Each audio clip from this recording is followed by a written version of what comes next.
देख्न सक्नुहुन्छ साथीहरू 70 मा दुर्घटना भएर गाडीको जाम छ बिच सडकमा।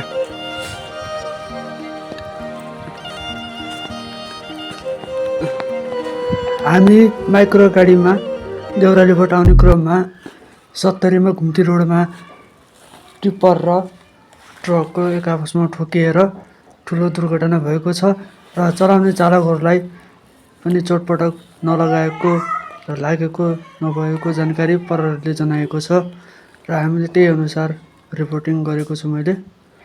र दुःखद खबर हो यो भनेको, दुर्घटना हुनु भनेको।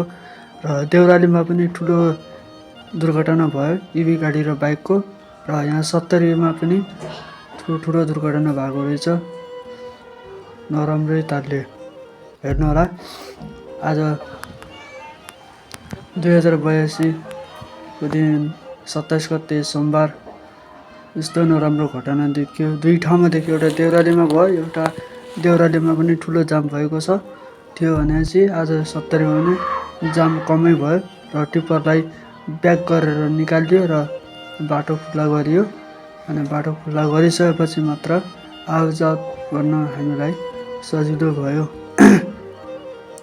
तपाईहरु पनि गाडीमा यात्रा गर्दा सचेत भएर गर्नु होला, नातेर चलाउनु होला। र गल्ती चाहिँ ट्रकको छ भन्ने जनाएको छ। ट्रकले च्यापेर ल्याएको रहेछ, त्यही भएर टिप्परमा ठोकियो र बाल्लो बगेको टिप्पर। विचार पुऱ्याएर यात्रा गर्नु होला साथीहरू।